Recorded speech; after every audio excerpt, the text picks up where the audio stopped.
I allowed to say your first name or just Deb? Pardon? Am I allowed to say Pardon? am I allowed to say your first and last name or just Deb? Oh, you can say both. Where are you putting this? No, I'm really worried. No. I was just like, so I'm super excited to have Deb here with me, who's an amazing client that's been doing my Alive package.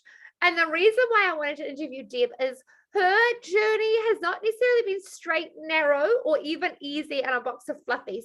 And Deb is amazing at giving you the honest truth. So I thought, we'd interview Deb because she'll give you some honest feedback on what this whole process is like. So Deb, to get us started, what do you do for work? Like, how busy is your life? What does your life look like?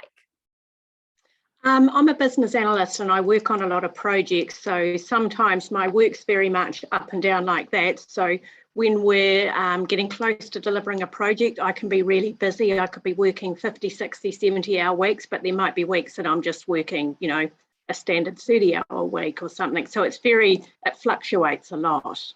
Okay, and when you came to see me, what was your biggest health concern, or what were you wanting to get out of your sessions with me? My biggest health concern, and really it's been going on probably for a number of years, but just the weight gain all the time, and just even though I mostly eat really well and eat healthy food, if I have a weekend where I do something, then I can easily put on 1 or 2 kgs, and then I find that really hard to lose, and I often feel really bloated. And I know it's not right and that there's something that's not quite working, but I don't know how to fix that. And when you say weight gain, like constant weight gain, is that like over the past few years, the weight's just been going up, or it's plateaued and hasn't gone down? Or what's that looked like pre-coming to see me? It's a little bit of both. It'll go up and up, and then it'll plateau off for a while, and then it'll go up and up again, and then plateau off. And so, for argument's sake, last year I was travelling for work a lot. I was basically away from Sunday till Friday night, and so I wasn't eating well. So I kind of expected to put that weight on, even though I was really active. I just wasn't eating good and healthy food. But when I came back and got back into my healthy eating and lots of exercise, the weight just hasn't come off at all. It just stays there. But I also get this real bloating at the end of each day. And so for you, it's more than you've learned, and you know this, it's more than just exercise, because a lot of people come in to see me and they're like, oh, I just need to exercise. I don't have time to exercise. And it's like, I think food plays a bigger role in this than what you think. Yeah, definitely plays a bigger role. And to me, it's kind of like the 80-20 rule, right? If you can eat well 80% of the time, then that 20% of the time you can kind of sort that out with going back to your eating properly and doing some exercise to get rid of it. And so in our first appointment, when you came in, what was the first thing that we kind of looked at? Just so clients kind of have an understanding of what it looks like working together. What is one of the main things that we focus on initially?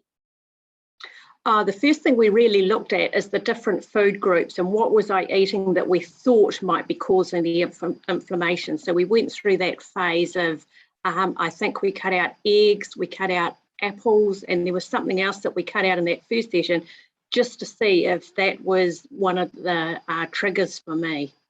And for you, was that hard to give up those foods? Was that annoying? What did that feel like? I love eggs, but because we had this ultimate aim or end game in mind, it was kind of, for me, it was short-term pain for long-term gain. So I was, really happy to do that. And giving up something like eggs, did you notice a difference in your body? Well, you might not have noticed a difference in weight loss. Did you see any shift giving that up? No, not really. And I got used to not having them after a while. I think after a month of not having them, it all just sort of became, but it didn't change anything at all. If you would eat an egg now, would you get a symptom? Have you tried eating an egg? Of course, I've gone back to eating eggs. But no, I don't have symptoms that I had before from eating eggs. So, very occasionally I might, but hardly ever. So it's changed. Yes, it's changed. There's the key word there, Deb. Even if we couldn't follow the logic, it changed. So then appointment 1, we basically took the foods off you and told you to suck it up because we had a good vision of where you wanted to be. What happened in appointment 2 for you from memory? In appointment 2, we talked about, I'm sure you're testing me, but we talked about the eating between meals, so the having a little snack and things like that. And I think it's kind of like, I now call it the 5-hour rule. So 5 hours between all of your meals. And I kind of realized from doing that the snacking hadn't been so much because I was hungry. It was a habit thing. And, you know, at 3 o'clock in the afternoon, it was kind of a habit thing. Well, also because I wasn't eating, milk was the other thing, or dairy product was the other thing that we cut out. So I quite like a nice flat white in the morning and the afternoon. So instead of having my flat white in the afternoon, I'd have a long black, but I'd have something to snack on. But not because I was hungry, it was just a habit. So we got rid of that. So since decreasing the amount of food intake, because that's basically what we're doing with getting rid of snacking, did your weight change? So No. You must have been pretty frustrated at this point. I was quite frustrated at this point, and I think we had a little email conversation about what we were doing next, because I'd been doing this for, I don't know how many weeks we'd been doing it for at that point, and it was like, I want to be down to my goal weight, and I'm not even getting close. So if, from your understanding looking back, and it's fine if you don't, I'll fill in the gaps, from your understanding looking back, and what I talk about, if your weight's not shifting and you've reduced the amount, like the intake, the amount of food that's coming in, what could that potentially mean? Are there other things going on? Like, could it be your environment? Could it be gut bacteria? Like, are there other things that you now know could be impacting that? Yeah, I guess one of the things I learned from that is it's kind of like a process. So we go through a process to work out what it could be. So after we worked out that it wasn't those food groups, we started looking, was it gut bacteria, was it parasites that were, you know, having a problem? So then we went down that little track of, we had supplements to, I guess, for want of a better term, flush out those parasites. Yep. And at this point, Deb, while the weight wasn't shifting, had the bloating changed at all? Still had the bloating, yeah. It's sort of late afternoon, 4 or 5 o'clock, I just started feeling like, or even looking like, I was kind of 8 months pregnant. Okay, so that hadn't shifted. No. Had your energy changed at all? I think my energy was never too bad. I remember before I started eating really healthily, in the afternoons, I'd get that afternoon, you know, where you really feel like having a nap. And in the weekends, I used to quite often have a nap on Saturday or Sunday afternoon. But during the week, obviously, I can't because I'm working. But that's kind of gone. That need to have a nap or feel like I need to have a little 20-minute power nap has totally gone. And sometimes, Deb, and you'll recognize this from our journey together, it's those subtle things where, because that's not what you're focused on, you want the weight loss, obviously, we miss those subtle things where our body's actually getting healthier, which I totally get because you've got the end goal you want. So it's frustrating when you're not there. But it's those little incremental things where it's like, oh, I am here, you know, or whatever it is. So then once we went down the parasite path, or we looked at that and that wasn't shifting, then what did we do next, Deb? Wow, the next was the big thing that we did was the environment stuff, which I kind of see when you had talked to me and said, oh, it's stress, you know, it must be related to stress. I had always thought, to me, with stress was you're too busy, you've got too much on, you know, you're running around doing 900 different things. I didn't equate stress to being stress in the body or stress in the environment caused by different things. Stress. Deb, I don't want to interrupt you, but I do want to pause on this because I think that's a key point. I mean, you've talked about this since. People aren't actually talking about that. And this is why, especially your story is really unique and special, is that we can talk about this. because people do equate stress to busy lives and work, deadlines, running around after their children, high flying, traveling all the time, like you were working like away from home. So in your mind, when I said stress to you, you'd have been like, hang on a second, I'm not traveling domestically like I was. I'm not as busy as I used to be. What are you talking about? And it can almost be like a bit of a fob off, like throwaway comment from a practitioner where it's like, I'm not, like, don't insult me by saying I'm just stressed. In the scheme of things, I'm not. And it's just something we've, like, stress now gets thrown around, like everything's blamed on stress. Sometimes it truly is appropriate. But the key thing that we've learned, and we'll say how you've learned it, was the environmental stresses on your body. And once again, I'll just pull this out now. That doesn't mean physically the four walls that you're currently in. It could be other environmental stresses. Deb. Yes, it can be. They might have come with you from somewhere else. So you might drag them around everywhere. Which, if you've had a chronic health condition or a symptom or something like weight, that would be a reason why those things were shifting in your body. So tell us, Deb, what was the process in terms, so now you're learning that you've got environmental stresses, and it's like, great, now my practitioner is giving me something else to do. How did you work out or understand what these environmental stresses were? So that's where we did the, I guess, the pulse testing. And so the thing there was working out where in your environment was your pulse different. So you could work out, you could kind of pinpoint down to where in the building or where in your life was causing you the stress.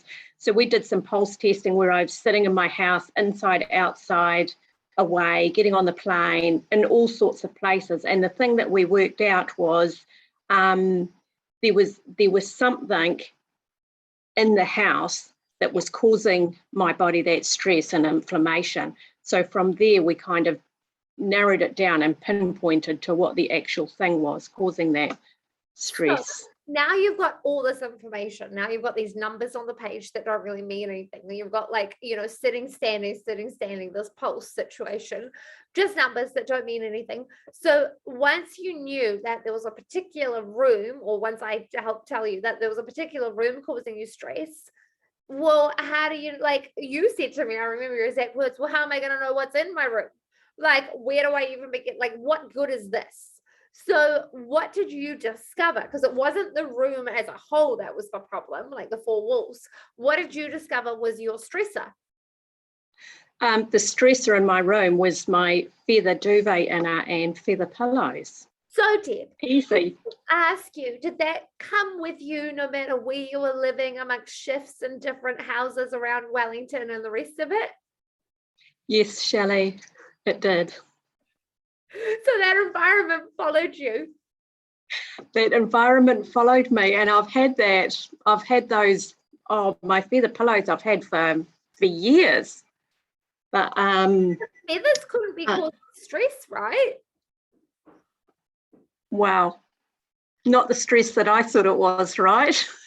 Once I got my head around what we mean when we talk about stress and inflammation, it kind of started to make sense and things started to fall into place.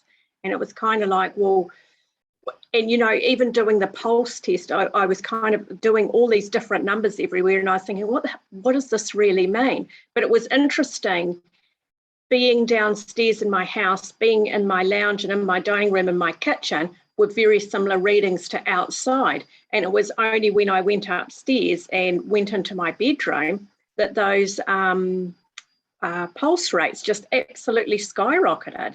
And I was kind of a little bit dumbfounded by that, because I was at that point where it was kind of like, oh my goodness, what am I doing? This is kind of a little bit of a waste of time, but you know, I'll entertain Shelley. And so if someone had just told me that, I would have been a little bit skeptical. But when it happened for me, I was like, gosh, wow. And there is something really empowering. Well, we want to be told, like you just want to be told it's the feather. And I'd love to be able to just say, hey, it's the feathers. There is something empowering about what we don't want to work it out ourselves, seeing it for yourself and like, right? Like there is something really empowering about that. Oh, absolutely there is. And it just gives you sort of a whole new belief and a whole new understanding of what you've done up until this point and how you needed to do all of those activities up to here. Like, you couldn't go straight to its environment and then just go and start doing pulse tests everywhere, because it might be other things as well. Absolutely. And so Deb, now that you've gotten out the feathers, what is your pulse fine in your bedroom now? Pulse is good. It's the same. It's within 2, 3, 4 beats of wherever I go into the house. Deb, that's phenomenal. Yeah, it's brilliant to know what that is. And also the other amazing thing about that is I wasn't sleeping. I'd wake up. Sometimes I'd go to, if I was really tired, I could go to bed at 9 o'clock, go straight to sleep. Then I'd wake up at 11, 12, 1 and stay awake for 2, 3, 4 hours. And probably now for at least the last 10 nights in a row, I've slept through the night. And do you know why? Like, I'm just asking you on the spot now. Now I'm putting you on the spot. So I'm sorry, Deb. Do you know why that will be impacting your sleep, or why that impacted your sleep? Because it was the stress caused by the feathers. Yeah. And when you're in a stressed out state, we're never going to sleep well. So then you were losing those 5, 7, 8 hours of sleep on your detoxification system, because if your body's in a stressed out state, you can't detoxify during your sleep. So now you're loading up your body during the day, the liver, and then we store toxins of fat cells. So if you can't flush it out at night, you're not going to move weight properly in your body. Yeah. So it kind of makes sense, doesn't it? And you get the added benefit of sleeping better. Which is kind of nice. With that in mind, Deb, was it worth doing all those crazy pulse tests everywhere? Yes, Shelley. I wasn't meaning it like yes, that. It was. Like, it was. No, it was. It was definitely.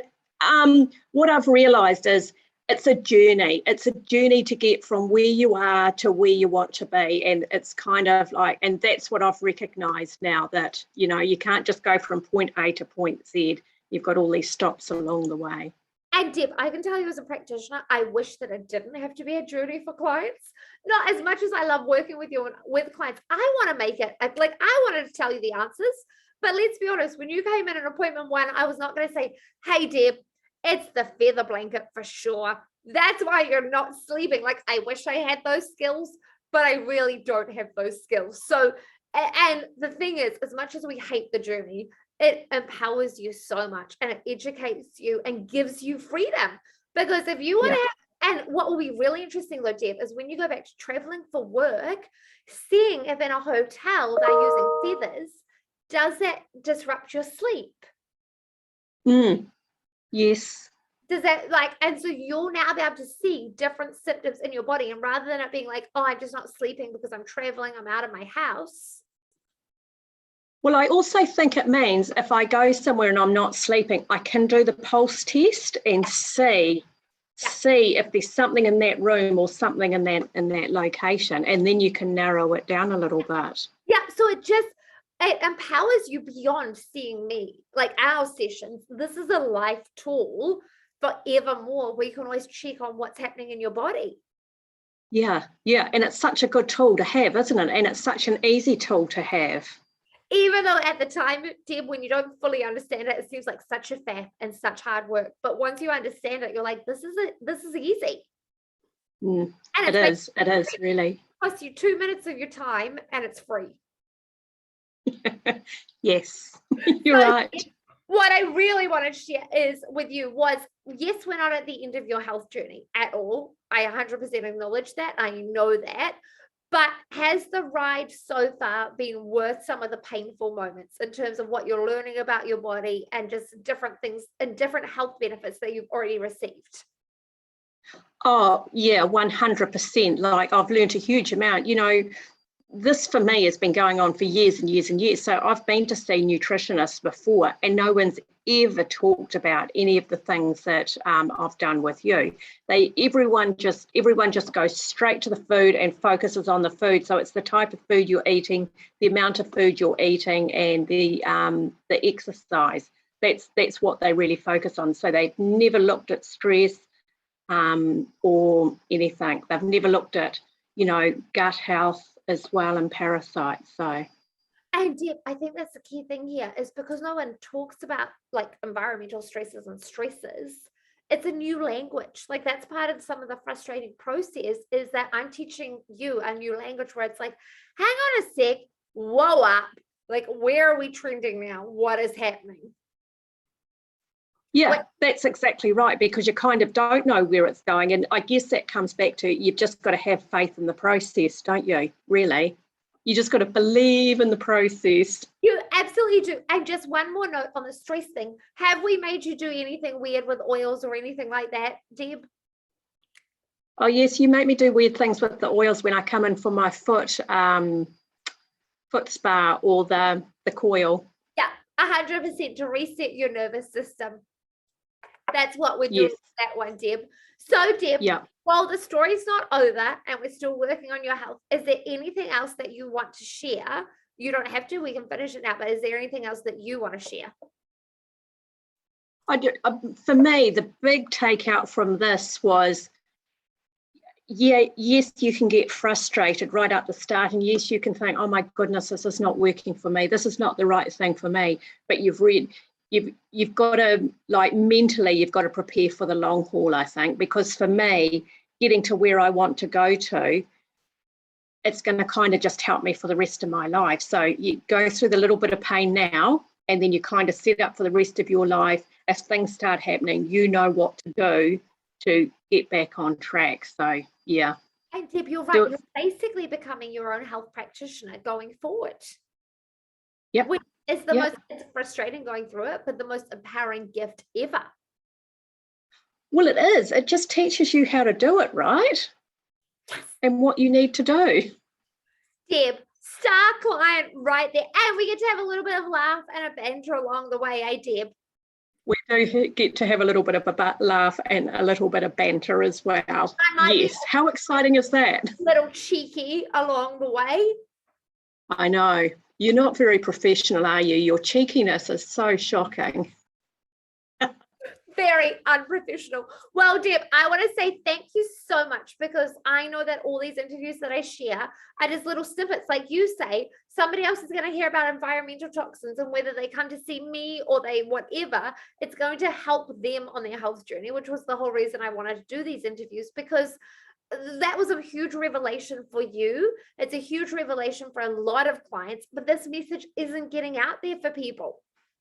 Nobody's talking about these things, because like you say, you've worked with plenty of people, you've been on this journey for years, yet this is something that was quite game-changing for your health. I think people are getting more of a feeling, more of an acceptance that not everything has to be mainstream health. And, you know, like, I mean, I don't even really consider what we're doing together as alternative-y, but if you went to your GP, they might call it alternative-y, but it's just really not. It's becoming, there's just so much in it, isn't there? Absolutely. So thank you so much, Deb, for sharing this with us. This was so kind of you, for giving up your time, and I'm incredibly grateful. You're welcome. Anytime, if I can help anyone else, I'm more than happy to do it. Thank you, Deb. Okay, see you. Bye.